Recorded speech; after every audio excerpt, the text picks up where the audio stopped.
in today's age, there's also retirement from a perspective of I don't have to work. My lifestyle expenses are covered going forward. If I am working, it's because I choose to, not because I have to, right? So that's my definition of retired, which is I'm working not because I have to pay my bills. 85% of Americans do not have $1,000 in their bank account. And I'm like, come on, that's not true. This is America. What do you mean there's no $1,000 in your bank account? And the story was, yeah, people live paycheck to paycheck. I'm like, what do you mean? How? We're in a great country. And it was during COVID that I opened my personal 401k as a business owner. Okay. Right? Yeah. So I opened my 401k during COVID because I remember starting feeling like I'm making money during this pandemic and I might never make this money ever again. So can I just start planning for my retirement? This is the One Mic Show. Like you said, you recently turned 46 and you announced that you're officially retired, and it got a lot of people confused. What exactly does it mean being retired at the age of 46? Because, I mean, I know people who are working well into their 60s. What exactly does that mean, Jane? I think retirement means different things to different people. Some people, retirement means you've stopped working, probably because you're old and your company is saying, Masa, it's time for you to go, right? 65, you gotta go. But I think in today's age, there's also retirement from a perspective of I don't have to work. My lifestyle expenses are covered going forward. If I am working, it's because I choose to, not because I have to, right? So that's my definition of retired, which is I'm working not because I have to pay my bills, not because if I don't get 10 more clients, my electricity will be turned off or my cell phone will get disconnected. It's, oh yeah, I'm getting these clients because I really do like what I do. And what am I going to do if I'm just waking up and doing nothing? I'm not wired to do nothing. So that's what retirement is to me, Ali. Does that answer your question? Yes, that answers the question. But now, is there like, how do I know I've reached that point where I can say I can retire right now? You know, maybe I have some savings in my bank account. Maybe I have a couple of investments here, a couple of streams of passive income. How do I know I'm at that point where I can say I'm officially retired? I think that's very simple. You just need to figure out your monthly budget. What are your expenses every month? And then, so for example, you might say, I need $10,000 a month every month for me not coming in passively and everything is covered. So that's what, 120,000 a year? Yes. I need $120,000 a year coming in without me lifting a finger. Whether I work or not, that money is coming in. Okay. And then working backward to say, what's the amount of money I need to invest for that to happen? I mean, simple math, $1 million invested at 10% is 100,000 a year. Yes. Okay. And 10% is low. Okay. So when you get to that point, you can say, you know, like nimefika. So you don't necessarily have to work in order to sustain your current lifestyle, pay your bills, pay your rent or mortgage, or pay whatever needs to be paid every month in your life. Exactly. Your principle is already set and it will keep making you the money. Yeah. The money making you the money. So whether I get new clients or not, that's just the extra. I don't need it, so to speak. Okay, and there's a couple of questions here that are coming, you know, like on YouTube, and a couple of comments. Irandunda from Norway is tuned in fact, before Irandunda, Tony Kiru here was saying, I love her being vulnerable. And then Ira here says, like, it's true, education is a means important, but we need to put aside the old and the folk way, because it stopped many of us from daring. That's why the Gen Zs are more creative. We are still traumatized. And then Ira Father says, this is really good. Asante sana. I'm sure inasaidia sana, inspiring. And then anasema nitafuata good kusikia wa home.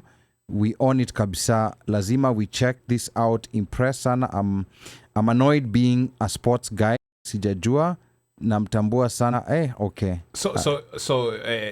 What basically in essence, Ira is my boy. Yeah. So Ira actually went to Norway and played professional soccer in Norway, and then became a coach. Then moved back home, did a stint in Kenya, was even coaching in Kenya, I think in Machakos or something. Then moved back to Norway. So this is like, I guess, his third life, so to speak, because he did Norway, then he went home, then now he's back. Then he's back in Norway. But what he's basically in essence trying to say is that had he switched from the traditional path that paros give you, maybe angekuwa way ahead.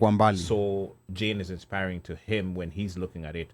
Problem ya Ira uwaga nayo, he's simu yake uwaga na translation ya Norwegian, so when he types in Swa, it gives other things. It gives other things. Yeah, that's why when you're trying to read his sentences, they're not meaning. But in essence, that is what Ira is saying. Yeah. And then Esron Kihara is asking, Ali, Mukami has been talking about pay someone to learn something.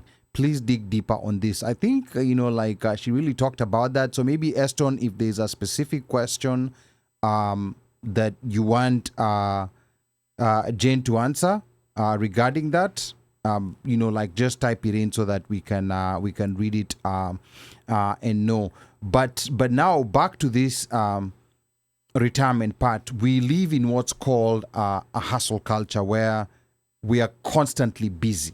We are constantly doing something. You have your regular job, and then you have a side hustle here and there. So how does it work in retirement? Because you still seem occupied. You're not sipping margaritas. I know sometimes we do see images of you sipping margaritas in Mexico, but only because of margarita, Ali. or around people who are sipping margaritas. Let me put it that way. But where I've seen you dancing salsa. I've seen you doing salsa. Like in your free time. So I think because when to hold multiple incomes, we have people who tend, you're doing this and you're doing that and you're still holding a regular job. For someone who's getting started, what's the easiest place to get started, especially when we talk about passive income that does not require, your presence to do it? Because I think that's part of the secret sauce of being able to free yourself while still making money while you're sleeping. Well, I think that's a deep question, and you've been in finance. I think you can back me up on this. Passive income has levels to it, right? Everyone is working a job, making some money, and it's layered. So it's first, are you putting some money aside for your emergency fund, right? And then are you putting some money aside for your 401k, your Roth IRA, your HSA, the retirement accounts, right? Those are accounts we can't touch until we're in our 60s. Yes. And then comes, now that you've already accomplished all those or checked those off, now you have money to invest. Where are you going to invest it? Do you want to invest it in Bitcoin? Do you want to put it in the stock market? Do you want to put it in real estate? Where do you put it? So maybe you've already done all those things, and now you're like, I have a loose $30,000, $50,000. What do I do with it? Yeah.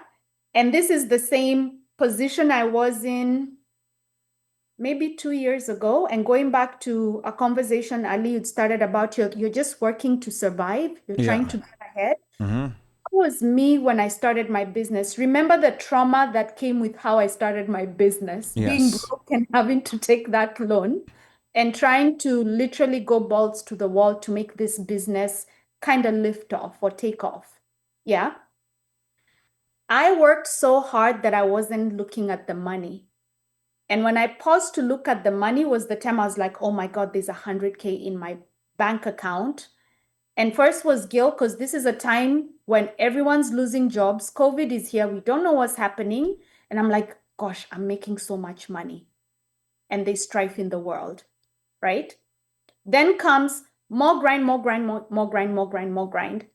Actually, it was during COVID that I saw something on CNN that I thought was a lie. There was this big thing saying 85% of Americans do not have $1,000 in their bank account. And I'm like, come on, that's not true. This is America.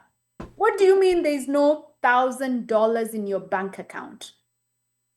And the story was, yeah, people live paycheck to paycheck. I'm like, what do you mean? How? We're in a great country. And it was during COVID that I opened my personal 401k as a business owner. Okay. Right? Yeah. So I opened my 401k during COVID because I remember feeling like I'm making money during this pandemic and I might never make this money ever again. So can I just start planning for my retirement? I opened my 401k and all my retirement accounts in 2020. So you did not have one before that? I worked but remember I used to work as a consultant. Yeah. Okay. I've had 17 corporate gigs because I used to get contracts every year at different companies. Okay. So I never had my own 401k. I did have a 401k, but in 2003, I cashed out so I could buy my boyfriend a gift. Wow, you and your boyfriend. This is the same one of the money, or this is the one before the money? No, this is 2003. This is the one of the money that could not be the money. This is 2003, so... So those are three. Yeah, I mean, so... These are three instances. I was thinking the problem was the boyfriends, but now... No, the problem is the person with the boyfriend. But now, you seemed so happy. It was like a hobby for you. What can I say? When I love you, I give you everything. What do you need? Oh yeah, I got you. Oh, again, the Alafu constant now, here. the constant here again is the same the person. Constant. Nakumbuka tunajua account ya equity balance ni gani. This story kwanza about... that will make it 4. Yeah, this story about giving in Kenya, boyfriends... she can have even lose 8. This story about giving boyfriends money is trending in Kenya, but we're not going to talk about what's trending in Kenya. Okay, guys, yeah. No, honestly, it's a thing, and I can be very transparent and say that I think when my parents divorced, I came to finally work through it as recent as last year to figure out that because my father was the love of my life and he left me, I've worked most of my adult life in relationships trying to win men's love. Wow. To make up for what I lost. Okay.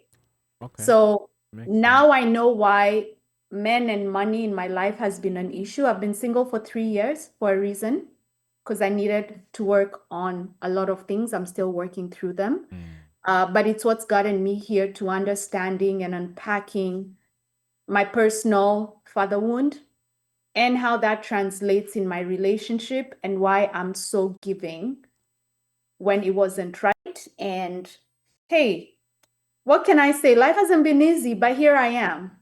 Okay? Have you mended fences with your father?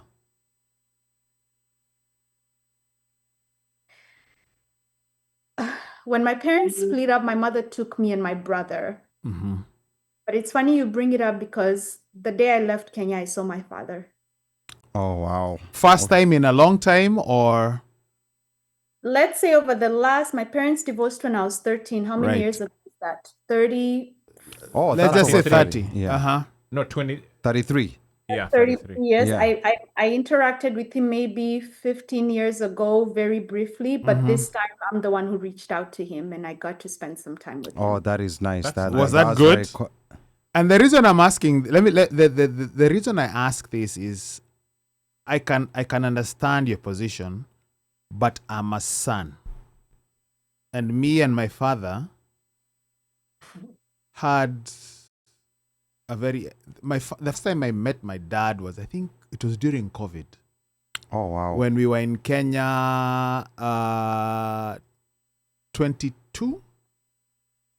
It was during COVID. It was the during first COVID, time yeah. I physically met the guy since Wow. the last time I probably remember seeing him. I think maybe I was like about maybe 6 or 7, but that was like I can't remember. Yeah. But the first time tulionana na Buddha was, I think, 22. Wow. I gotta say 22 or 23. Wow. He has since rested, but and it was my brother who facilitated, because he's the one who's always he's in Kenya, so Yeah. they've had contact. Okay. So by me asking if they had, cause at some point, I'll say from my experience, it's a good thing that you made contact with Mzee, and sometimes it's hard to it's hard to try to get into what happened between mom and dad. Yeah. It's But- even never. But it becomes also one of your questions, because you're like, okay, what did I do? Your beef was over here. Yeah. How did that affect me? But you could whatever. But some of these was like, I'm gonna speak from my dad's perspective. It's one of those where my dad he's those old school guys, like.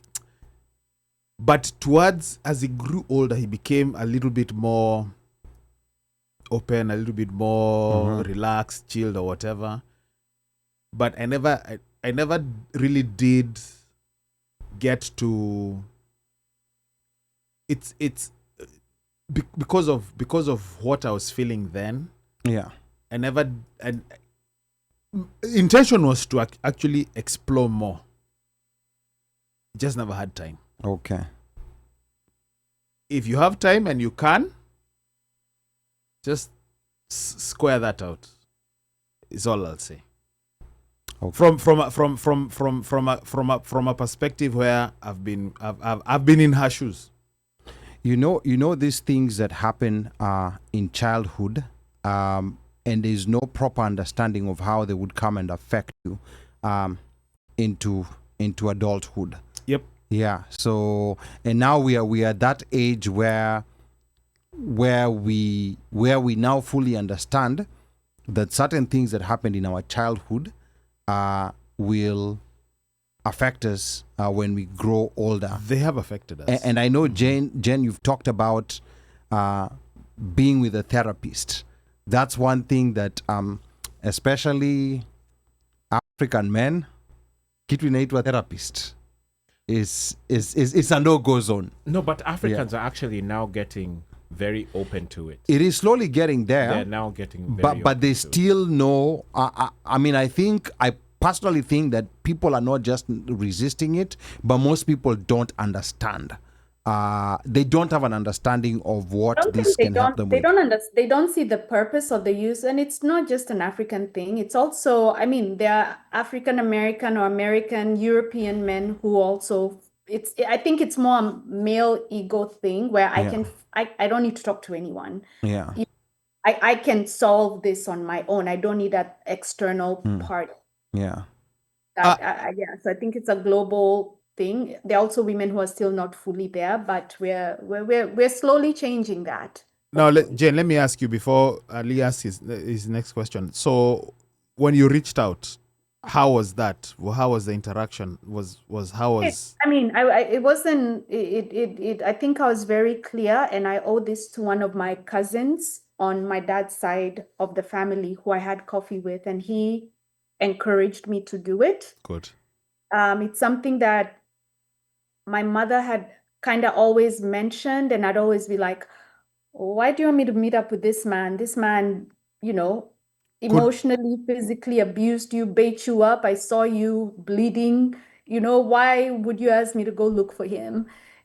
So my cousin really just talked to me in a way that I'd never been open to before. And I just called my dad and said, hey, it's Jane. And he was shocked. And I said, can you meet me for coffee tomorrow at 2 p.m.? And he showed up. Oh, wow. Wow. Yeah, no questions. He showed up. Yeah, he showed up. We That's had amazing. coffee. Yeah. We talked, and yeah, and we were done. And that same night is when I left Kenya.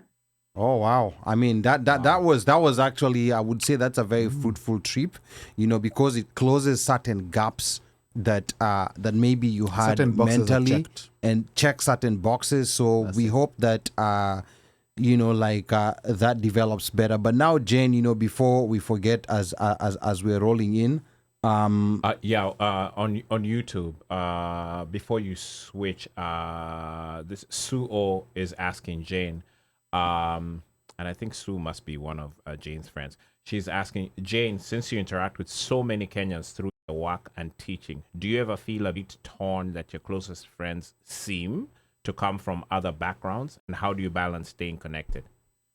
I know a lot of people. I've been in Atlanta for 20, going on to 99 to now, so 26, 27 wow, years. that's a long time. Yeah. The one thing I think I've gotten good at over the years, especially becoming an entrepreneur, and even in life, even when I first came to the US to go to school in 99, was I've always liked having different types of friends. So I have Kenyan friends, or I had a lot of Kenyan friends going through college. After I got divorced, I totally cut off the entire Kenyan community from my life in 2008. Because there's a part of my divorce that the friends in my life, the Kenyan friends in my life, contributed to that. Wow. Okay. So Voila. I shut it Okay. down. Yeah. I cut off all my friends when I got divorced, except one or two friends. Actually, yeah, except one or two friends and a few friends from college. And I started brand new. When I got into fitness in 2010, I started from scratch building a new community. Obviously, they would not be Kenyans, right? So my closest friends tend to be American. And then I have buckets of Kenyan friends. I have Kenyan friends from college. They're more like sisters, but I'm still in this no new friends era. Like at my age, I'm not trying to have a lot of new friends just to have friends. Yeah. Now, when it comes to my business, this is where I expand rapidly, knowing more people, because I'm always in working with coaches. I'm always in masterminds. I'm always meeting other online entrepreneurs who, again, will not be Kenyan, right? So the base of my friendships in the US are primarily American. Remember what I mentioned before? I love being the smallest fish in a big pond. I like aspiring to those above me because there's so many people aspiring or looking up to me. But I like being in rooms where I'm the one who's at the bottom, because then that gives me room to grow. Does that make Wow. sense? Yeah, that's actually a very interesting perspective, because you have people who are the opposite. They like being the main person in the room, and whenever you're the main person in the room, that's a problem, because you need to go somewhere where you are at the bottom, or you're average, where you can grow, which is a very good way of looking at it. What would you say are the three things that the top three things from what you see with Kenyans, especially out here in the US? You've been here for a long time. What would you say are the top three things that keep us back from just being able to go over that edge? Staying in the village, hanging out with Kenyans, going to a Kenyan church. Everyone around you is Kenyan. Why? Staying in the village, Yeah, hanging around Kenyans, Kenyans. going to a Kenyan church. You're just staying in the same circle. So you're doing the same things every weekend with the same people, same conversation. Like nothing, your life isn't progressing or moving forward. How When I can you? say Yeah. moving forward, I mean like you're making small steps, but they're small, but there's a part of you that wants big steps. So how do you get out of that cycle? Like if you're used to doing that, like how do you just one day go and say, "Hi, Americans, I'm here. Can we be friends?" How does that No. happen? Coach.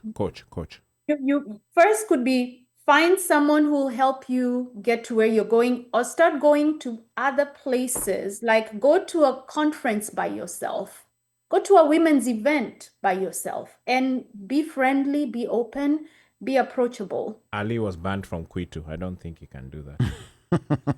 We're not talking about Kenyan events. Sorry. Yeah. You have to have the courage to step out of your comfort zone. Okay. Yeah. You know, the prophet must leave the village. You have to leave. Yeah. You have to leave. I had to cut off the Kenyan community to ironically build a business that 70 to 80% whose clientele is Kenyan. How ironic is that? But then again, I think to my advantage, because of that, and because there was no social media until the cutoff point of mine, which was 2010, you really don't hear much about me out in the streets, the Kenyan streets. Because I'm just not there. Okay.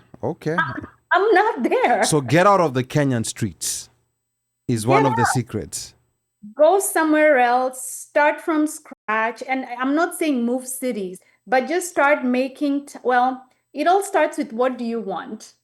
If you have a clear picture of what your dream is, then start working towards asking for, I wish I had the type of friends who could show me how to ABC. And then start seeking them out, and you'll find them. I have a vision board I created in 2018, and I had a cutout of, remember Friends, the TV show? Yes.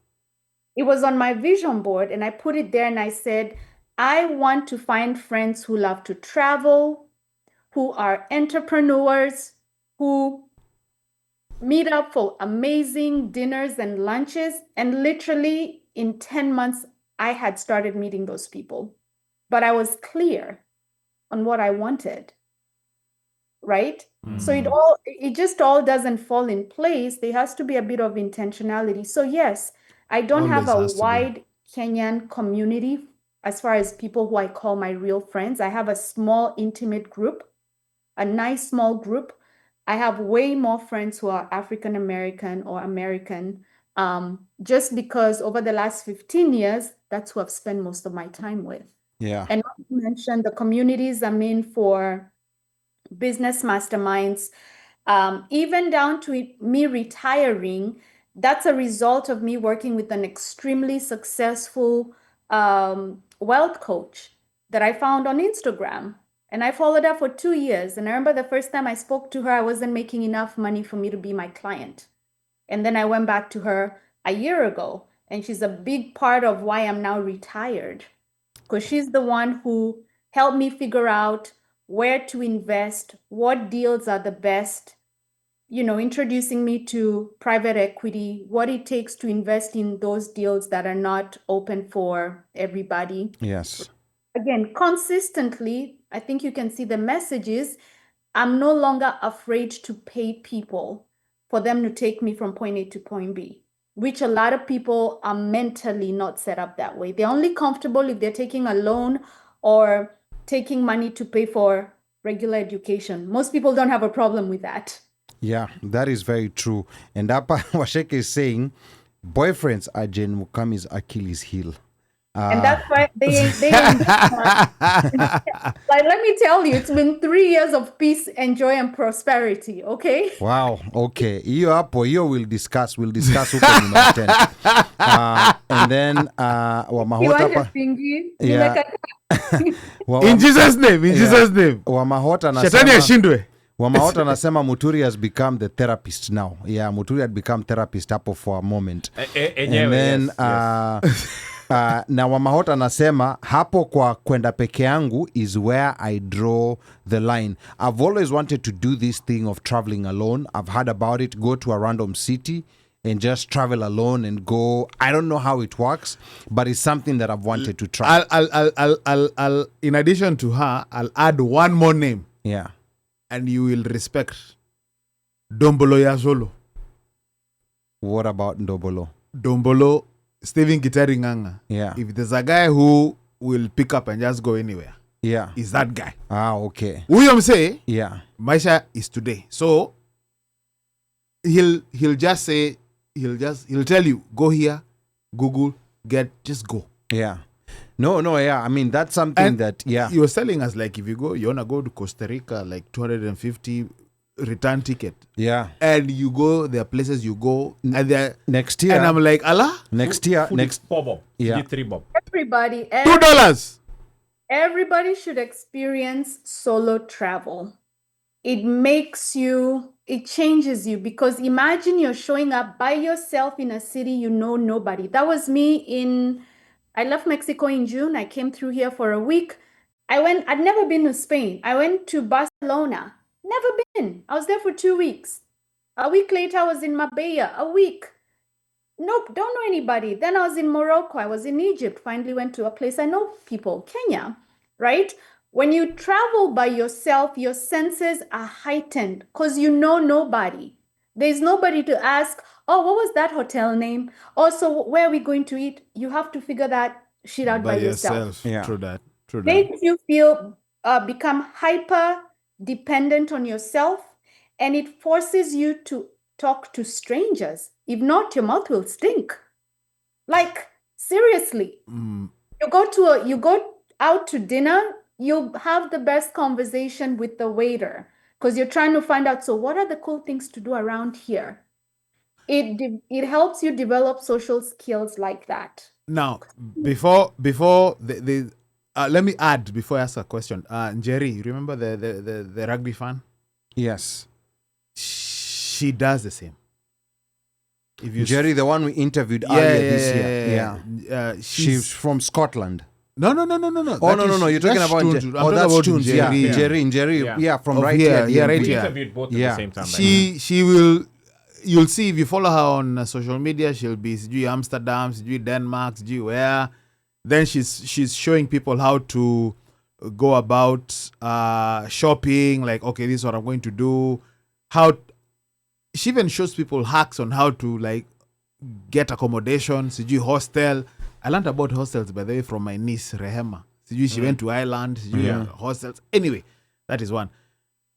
Usually, my exposure being in Stato and being black, and then the stories that you hear out there pertaining to when you go to Europe and the treatment of blacks. I'm not talking about maybe women, maybe there's a difference between male and female, but, being that you're not Jungu or whatever, is there because in the back of my mind, there's always... Guys. You have to experience life for yourself. Imagine the people who constantly think Kenya is a small village with mud huts because that's what they saw on TV. Come on.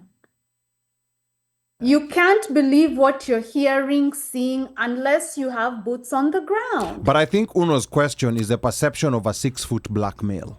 No. I went to China in 2013. I didn't know anything about China. Here's the thing. We overthink everything to where we choose. Our brain will naturally settle for the thing that feels the safest. And most of the time, that thing is the thing that's giving you all the excuses why just staying where you are is okay. We can't live incredible, interesting, adventurous lives with that type of mindset. You have to feel the edge of discomfort and the fear and the, oh my gosh, I don't know what the hell I'm doing, until you do it. This is not business success, financial success, corporate. It's coming to Stato. We all came here, most of us. Well, let me speak for myself, not knowing what would happen.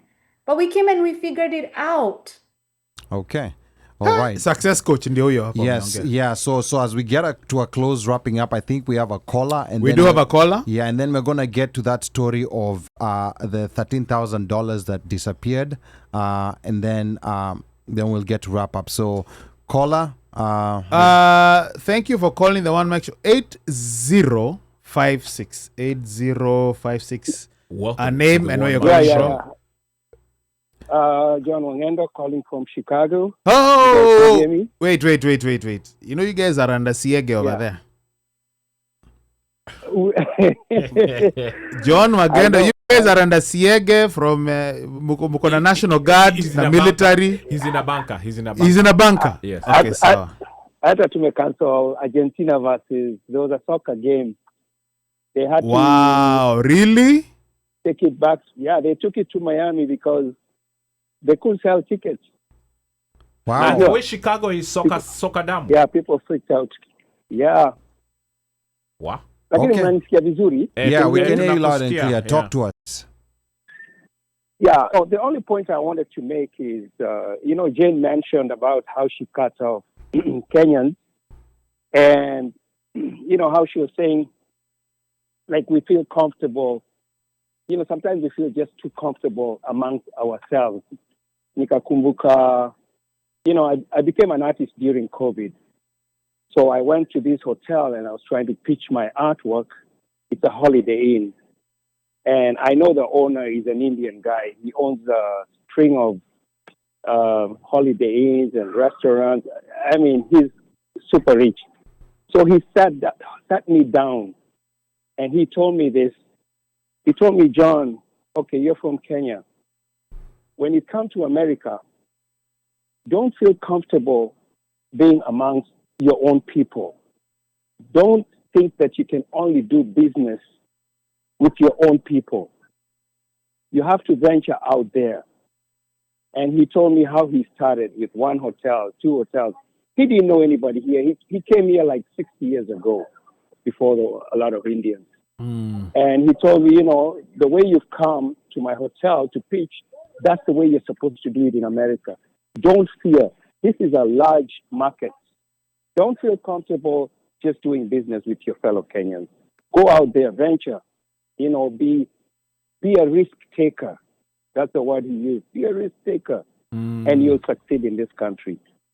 So, yeah, when Jane mentioned that just rang a bell for me. Yeah, we're going to comment on that.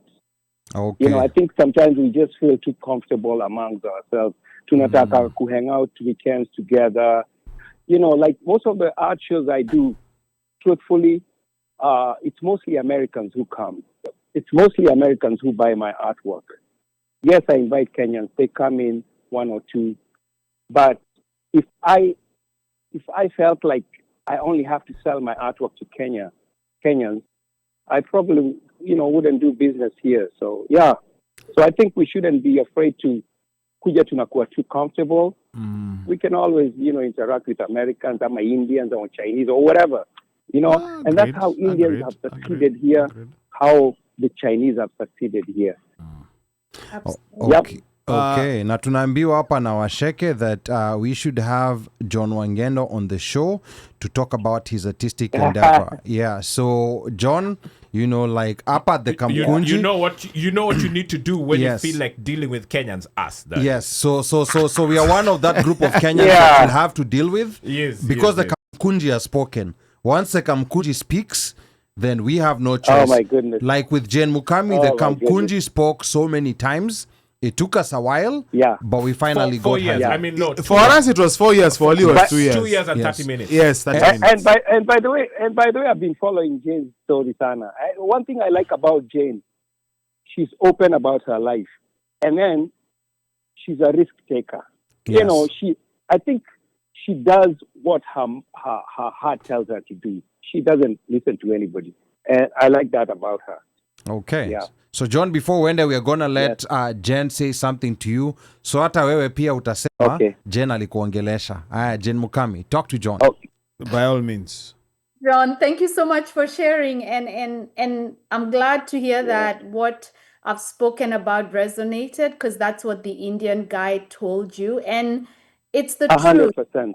Yeah. Our people, we are good, and I also hope that people understand that us building our social or business circles doesn't mean we're turning our backs on each other.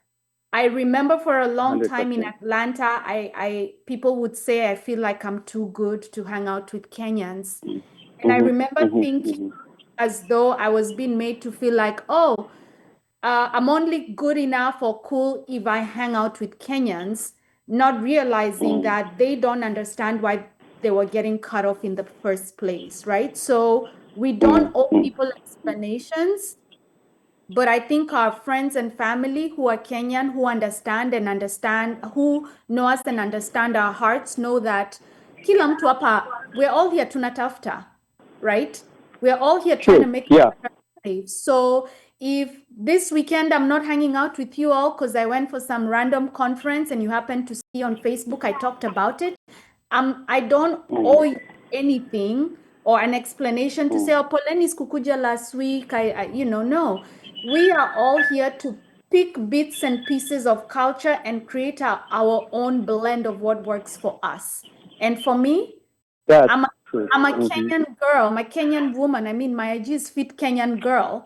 But how can you say that I act like I'm too good to be Kenyan, yet my handle has the name Kenyan in it because I'm a proud Kenyan. I just choose the bits and pieces I've woven into my life to make me happy. It's everyone for themselves first. What makes you happy first? Watu watajisort.